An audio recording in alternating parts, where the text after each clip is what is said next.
Hello, my beloveds. Welcome back to another episode of Doing Things on Purpose, the podcast that empowers women to take charge of their time, health, relationships, and money by doing things on purpose. I'm your host, Suri, a self-love and self-empowerment coach for heart-centered rebels, moms, and women who serve. This is episode 45. So let's just take a moment right now to drop in and take 4 deep breaths in and out.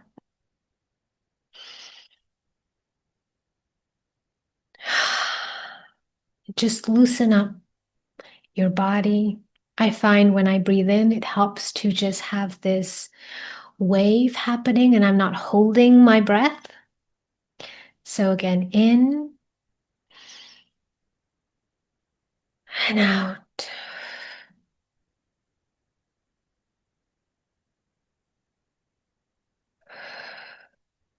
And last time, in and out.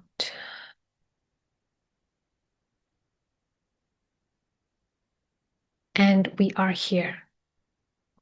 So I would love for you to remember that whatever that's going on in your life, you can always return to your breath. So today I want to talk about something that has been on my mind lately. It is the consequence and my personal experience of choosing family life in my 30s and now finding myself in a new chapter. If, like me, you decided to become a stay-at-home mom during those years, you may now be in your 40s and asking yourself, what now? You've been out of the workforce for a while. You are not the same person that you were in your 20s. And by the way, I also spoke about this in episode 18 over a year ago called The Season to Bloom. And you can check that out at surishtahill.com/18 if you're interested. But since then, I have learned a few things, and I really think this topic is also relevant to younger women considering staying at home with children, but they feel conflicted about losing time with their babies versus abandoning their careers, and also feeling that they don't want to burden their partner as the sole breadwinner of the family. And you might also be asking yourself, how will this affect our relationship?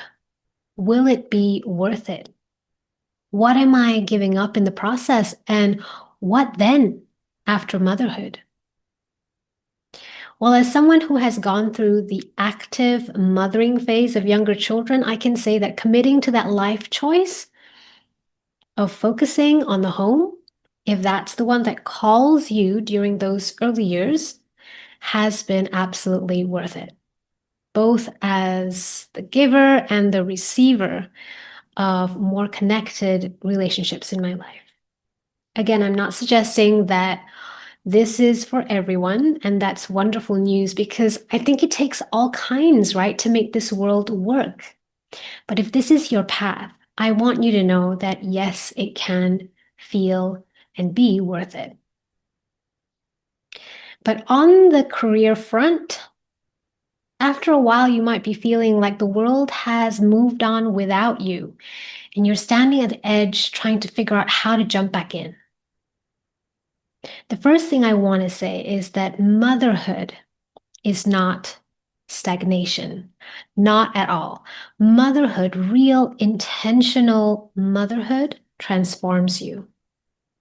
You've probably built a home, navigated hard conversations with your partner, learned how to repair after breakdowns. You figured out how to manage money, learn how to manage and not project your own expectations onto others. And maybe you've even managed society's advice and pressures. And all of that grows you. It invites you to be even more skillful in how you relate, how you collaborate, and how you set boundaries with others. you have done deep, invisible work. And that work has made you wiser, more resilient, and more self-aware. But now, as the kids grow older, you might feel a shift, a desire to build something of your own. And I felt it, this pull to create, to contribute, and do bigger work that expands beyond your world. In my case, during midlife, when the world that I've spent tending to feels quite stable. But here's the thing. The traditional route of going back to school, getting a new degree, doing a practicum, then starting from the bottom, that might not make sense anymore. Not just logistically or financially, but energetically as well. Competing with people 20 years younger in the workplace that values speed, not wisdom, can feel discouraging. This is where I think options like solopreneurship, entrepreneurship, or starting something that you can call your own can offer a real alternative. If you can find something you're obsessed with, something you can't stop thinking about, and you can commit to it with the same energy and dedication that you gave to your family, it can work. I have to believe that. And it might just pay off more than trying to reintegrate yourself into systems that weren't ever built for you. And your new values or your found values and your stage in life. Not because you're not capable, but because you're different now. You've changed. You know yourself better, and you have got something deeper to offer. And this is where I think we can leverage the true gift of midlife, discernment. When we stop doing things just to please others, we recognize our boundaries, we value our energy differently, we get more selective with our yeses. And honestly, we just don't have the energy to waste anymore. This discernment is our superpower. It helps us follow what feels right, what feels light and exciting, and drop the rest. For me, this has meant leaning into curiosity. I got into coaching not because it was the logical next step to do, but because I was drawn to it. And yes, the coaching space is noisy. There are so many voices, methods, and personalities that tell us the right and profitable way to coach, to show up and market.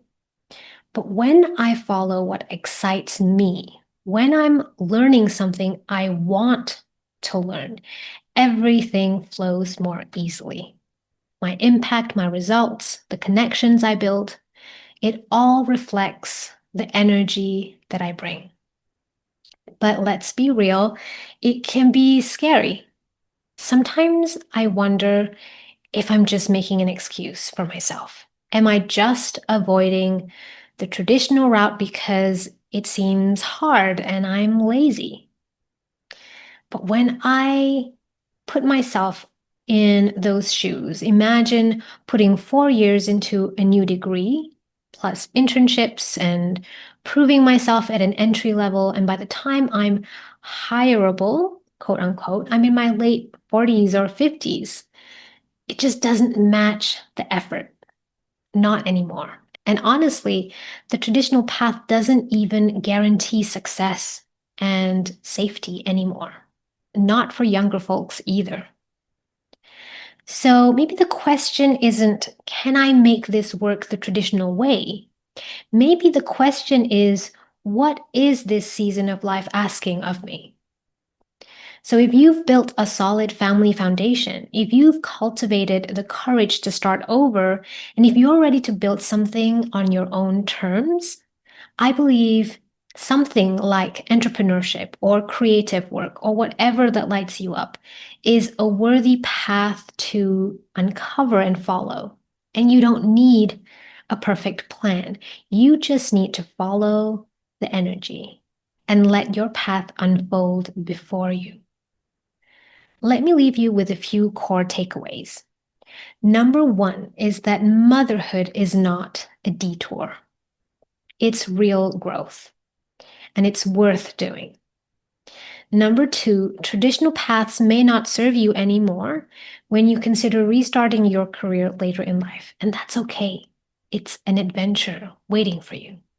Number 3, your midlife discernment is your superpower. Trust it and follow it. And number 4, follow what excites you, not what others expect of you. You don't have time to waste anymore. So if you're in this place of transition, I would love to hear from you. Are you thinking of building something new? Or are you someone younger and wondering if staying at home is worth it? What are you afraid of? What's holding you back? Let's hold the vision together that no matter what season we're in, we can make it work. I hope this episode has brought some hope if you're dreaming of something new or wondering what's next for you. Thank you so much for listening. If you like this episode, please follow, like, rate, subscribe, all of the things. And if you would love to be supported by me personally to hold your next vision in life, check out my offerings at suristahil.com. I'd love to hear from you. And as always, the show notes can be found at suristahil.com/45 for this episode 45. And please feel free to connect with me on Facebook, Instagram, LinkedIn, or YouTube. I wish you exciting explorations in your season of life. Have a beautiful rest of your week, and I will catch you again next time.